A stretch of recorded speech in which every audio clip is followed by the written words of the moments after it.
poetry lovers, it's your pal Teal.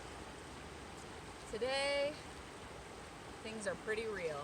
It's a day that kind of snuck up on me, I gotta admit.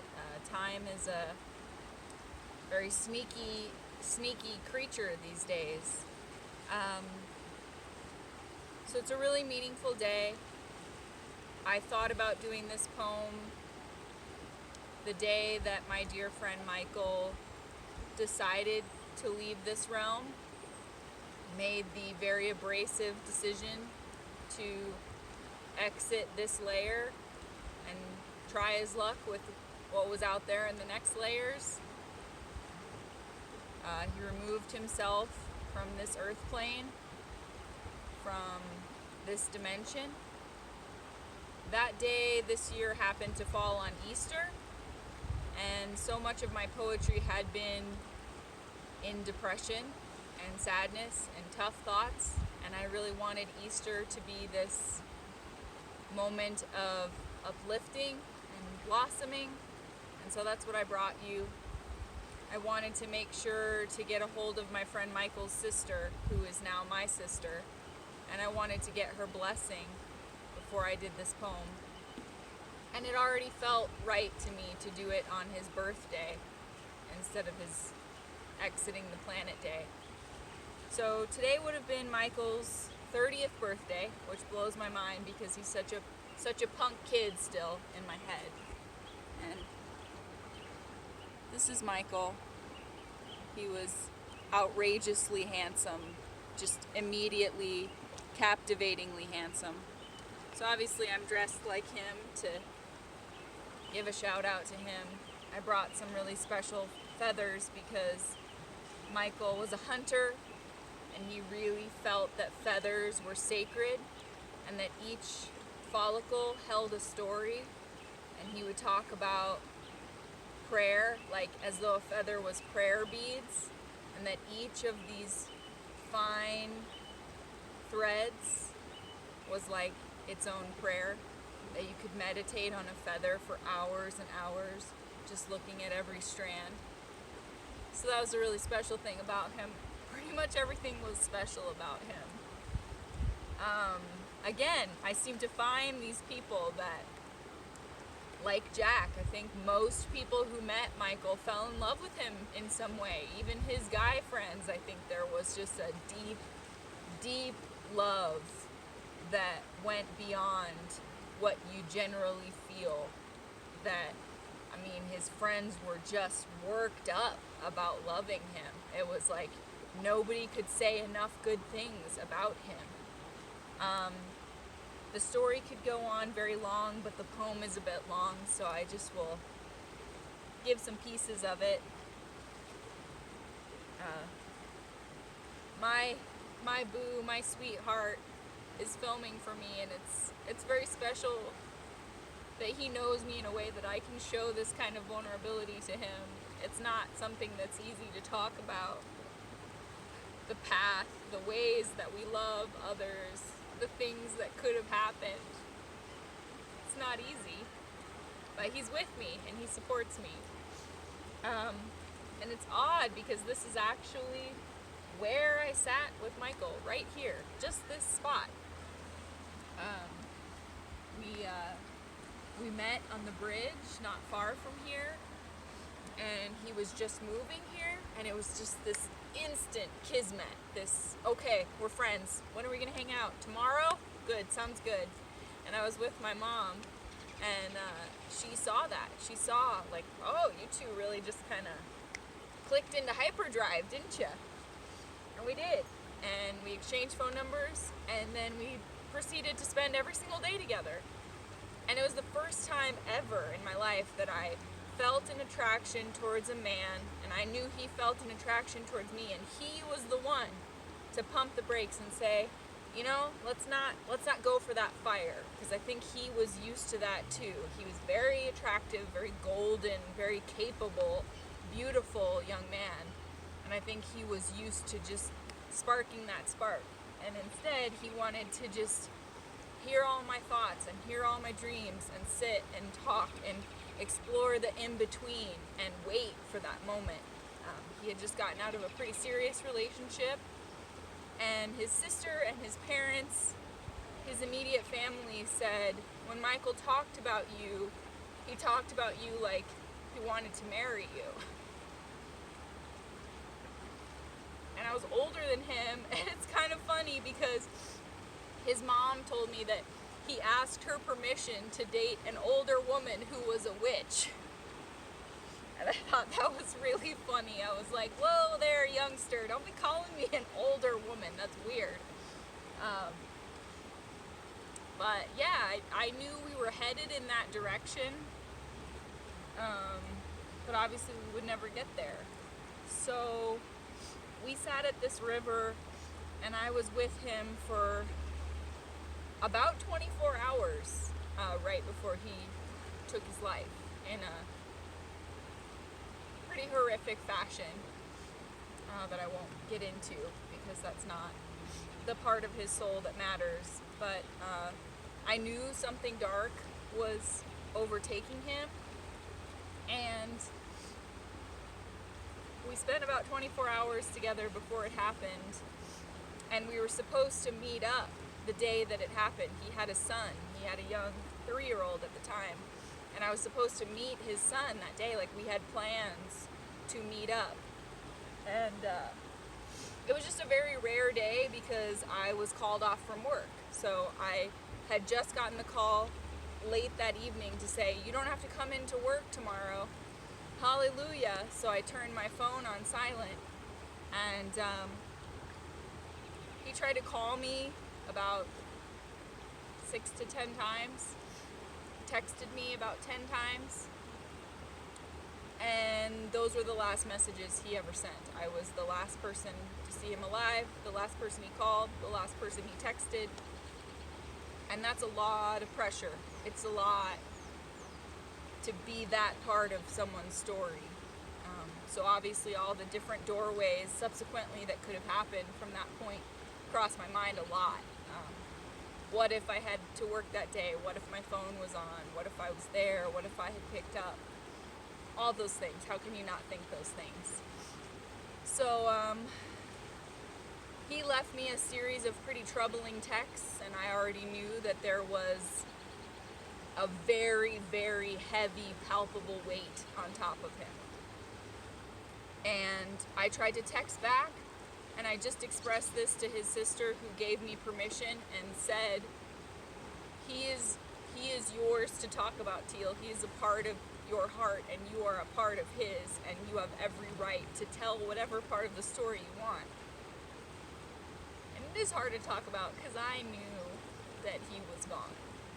When I read all of those messages, I knew that he was gone. And I feel selfish about it in some ways because I kept telling myself, I mean, we had plans that day, and there was no contacting him, and I said, well, I need to go over there. I should go over there. And we were at the point in our knowing each other, in our friendship, whatever ship we were sailing on together, I just would walk into his house. I didn't need to knock. I would just walk in. And I kept telling myself, I need to go over there. I need to go over there. But I couldn't handle it. I couldn't handle being the one to find him. And so that had to be one of his other friends' burdens, and I will never fully let myself off the hook for that. That I couldn't brave it. I couldn't hold it in my psyche. So I didn't go over there. And I happened to be at work one day. A mutual friend was dating one of his best friends. She was also working. The guy she was dating came in for lunch, just coincidentally, so we were all there, 3 friends of Michael's, and the friend sitting up at the counter eating lunch got the call that their other friend had found him. So, what do you even say about a soul like Michael? He just is with me. His sister just told me she's been, her and his immediate family see him in birds of prey. He comes to them in hawks and birds of prey and large birds. And I have been having so many reverent moments with hawks recently, and seeing huge birds and feeling this palpable power. And Michael is just someone who is in the elements. He's here. He's there. He's He's just with me. And sometimes I get really mad at him. And he was, it was right before his, I lose track of years. 2014, when was that? 1991, 2001, 2011, 12, 13, 14. He was about to turn 23 years old. He had a son. He was a world champion kayaker. He won world championships. He was brave and bold and tan and beautiful and strong and capable and very intelligent. And he had so much more to contribute to this planet. And I'm pissed at him. I'm always pissed off. I'm pissed off.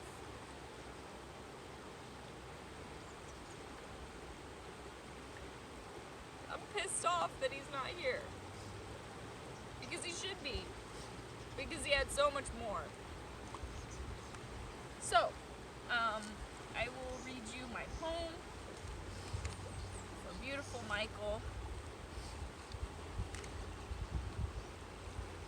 And, you know, it's one of those things where you never really feel like words cut it.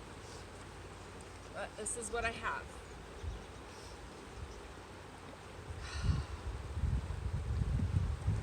So I just called this one for Michael. Missing doesn't cut it. Out of a million layers, missing is one tear. It's how he killed deer. It's how he hunted turkeys. And I fear it was an unworthy course for such a golden captain to steer into water so murky. Not a fraction of it clear, and no caption or quote could come anywhere near explaining the feeling when one of the good ones runs off the earth by choice. His voice spins on a turntable in my mind, and I'm unable to find a way to hear it without falling to my knees. I say, please, Michael, tell me you will be around. I will be so fucking angry if you're not around. And in a resounding tone so silky and convincing, he says with his hands grasped tight around my shoulders, of course I'll be around, Teal. Without so much as flinching. And with bright light beaming from his eyes, he bolsters a confident smile, all the while carving out a dark plan. And I believe him. And I take his hand and I say, good. And he stands with such conviction in the parking lot glow, and I'm haunted still by what I thought as my heart rate slowed. Our hug goodbye was quite quiet and long, and it occurred to me he was already gone. And I couldn't just say some cliche like, Michael, be strong, because he knew people who stuck to scripts like that were just flat wrong. I couldn't just turn on some inspirational song and put my arm around him while we both sang along and smiled knowingly. No music or amount of fortitude could have prepped me or set the mood for the trials he'd be throwing me a month earlier, we met on the river trail, and straight away we set sail on the sea we both needed to explore. I had slammed the door so tight, and he opened it to a radiant light I hadn't glimpsed in ages. And I winced like a vampire in those yellow rays, as his sage's voice spoke truth to say, there is a stench of doubt coming off you. You're overdue for a bath in the blue sky. And I tried to fight him, even then, like a dog being forced into a pen. But I couldn't see he was taking me out of the cage. All I could see was red and gray rage painted by the hand I was dealt, but in his eyes all my lovely colors were deeply seen and deeply felt. We knelt in reverence by the river the day before he died, and he asked all about me and how it was for me inside. He was entrenched in his life's toughest battle and still rattled off a list of questions for my psyche. How are you sleeping, Teal? Do you feel trapped or do you feel free? How can I help? When you shut your eyes, what do you see? He carelessly let his dog run off and scoffed when a woman screamed angrily as the dog barreled down the trail towards her.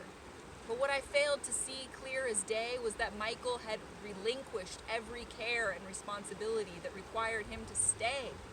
The pieces holding him together frayed, but before the unraveling, he saved me in so many ways.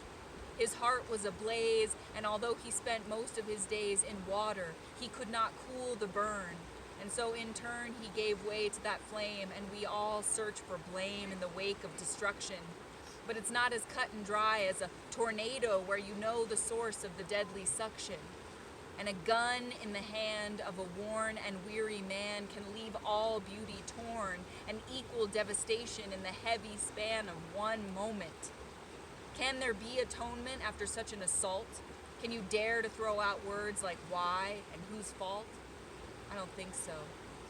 I think human words blow away like summer cotton when such ill-begotten travesty strikes, and your heart rate spikes when you try to use language to explain it. In this foreign hollow pit, I refrain from talking altogether lately, and it is greatly scrutinized, as I have always been such a talker. And if I say what I really thought, I believe they'd all surmise, well, she's off her rocker. And what a surprise, what a shocker. No one really understands or says the right words or just holds my hand and lets me be heard. And the lines that people regurgitate are so absurd. But Michael never once told me to keep my chin up, because he knew, like I knew. The people who blew that kind of smoke had never cracked their chin open while it was up or choked back tears when life gave them the stiff uppercut.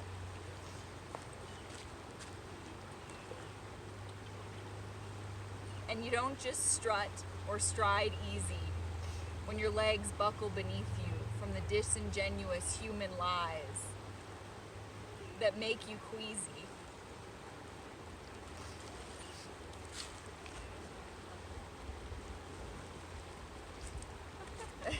You were not going to come. It's okay. You're okay. Our dog loves that too. Aww. It's heaven, right?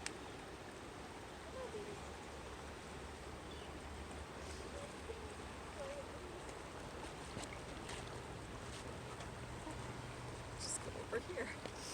Okay. People who blew that kind of smoke had never cracked their chin open while it was up or choked back tears when life gave them the stiff uppercut. And you don't just strut or stride easy when your legs buckle beneath you from the disingenuous human lies that make you queasy. I watched the breezy, shimmering light drain from his face one night as he lost a fight with a vicious, drooling ogre in his brain.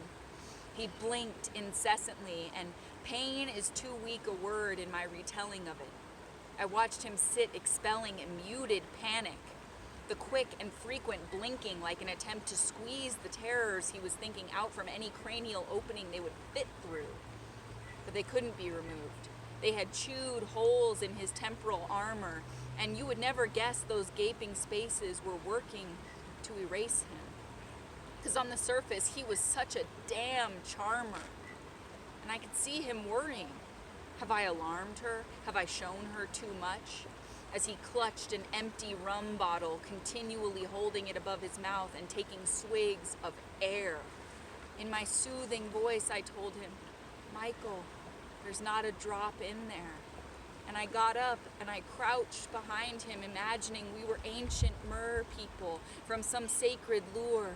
And I stroked his hair and I poured myself along the length of his back, thinking I could act as a salve for his full body wound.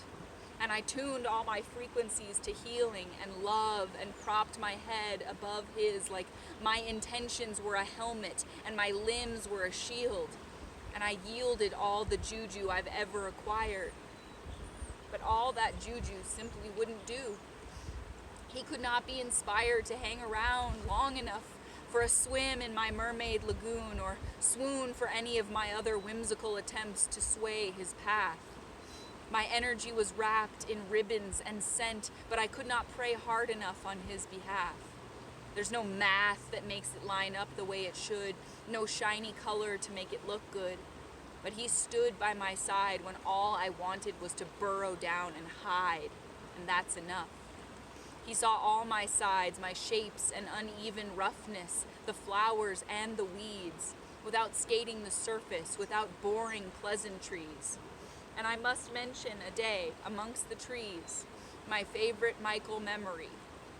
We hadn't hung out but only a handful of times, and I already felt that I didn't need to obey those human confines with him. There was no big, scary lines drawn in the sand with Michael. That stagnant cycle of questions didn't apply with him. You could fly instead of hobble and dive in instead of skim. My green paradise hiking grin faded, and I paused on the mountain trail, eyes wet, breath bated, and I said, I know we don't have all the pieces we need to really know each other yet, but I believe you could be the person I've been calling out for, the one strong enough to hold me without trying to get anything more, to just step up and really grab hold of me the way you do when it's the only thing in the world that needs doing. But I think if someone doesn't hold me like that soon, I'm going to die, or worse, my spirit will. And on the slant of the hill, he wrapped his kayak champion arms around me, and he breathed. No need for another word that would be a waste. He embraced me for 7 whole minutes. And we were limitless once again. My new princely, hardy hunter friend. And the moment ended as all moments do. But this end was perfect and funny and true. A bike came speeding along and the rider yelled, "Excuse me," and barreled right between us with just enough time for us to jump backwards into the bushes. And we laughed like we had a knack for it, though in truth I had not heard my own laughter in months. And for once, someone else needed that release just as much as me. And I hope his soul still laughs with such buoyant ease. I hope he is swimming in calm, and whoever is in charge, please take no qualms with his sudden exit, for there was a snarling demon and he couldn't best it. His mind so heavy and full, do not pull at it more, but wash ashore those troubled thoughts as glorious seashells, to be treasured by innocent hands and reborn.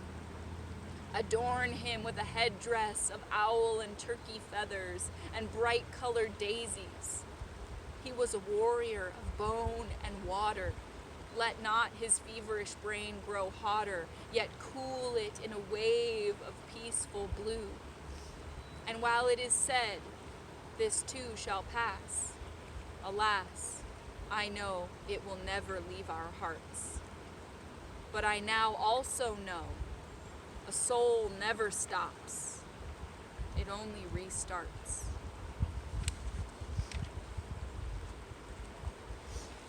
So that's my beautiful moment for Michael. And I honestly, sorry, my nose is just running and so itchy, and that's how it goes when you're just in those emotions. But I know he would have loved that thing with the dog. He would have been laughing hysterically like, you're trying to do some funny, serious poem for me, and this dog comes in and just takes over the whole scene. That would have got him really laughing. I know it would have. And his sister just sent me a poem, and I tried to get her to send it in time so that I could print it and read it here, but she didn't send it to me quite quick enough. Maybe I'll read it another day, and I'll find another poem, another thing to say, because I could say so much about Michael. And she wrote a beautiful poem about the fact that she's really the only one who knows. She found his phone and found all of those texts that he sent me. And so she wrote a poem to him as though to ask, what did you expect from her? What did you expect from Teal? Would she have changed your mind? Did you just need her to hold you one more time? What did you need from her?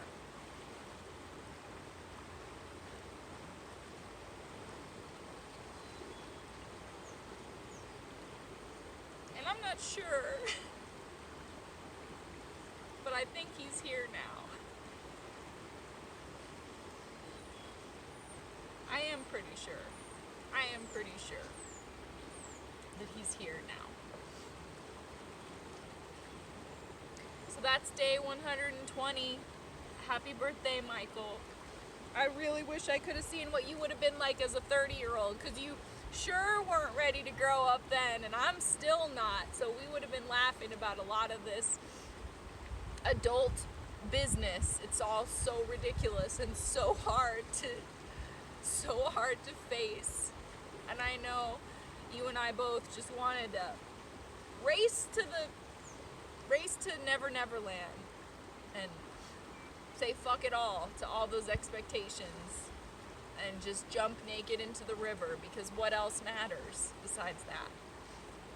So you brought out a really beautiful part of me, and I'm so grateful forever. So thank you for this little session, and I really appreciate you getting soulful by the river with me. As I always say, you gotta listen to those elements, because there's all kinds of voices talking in them. So thank you so much.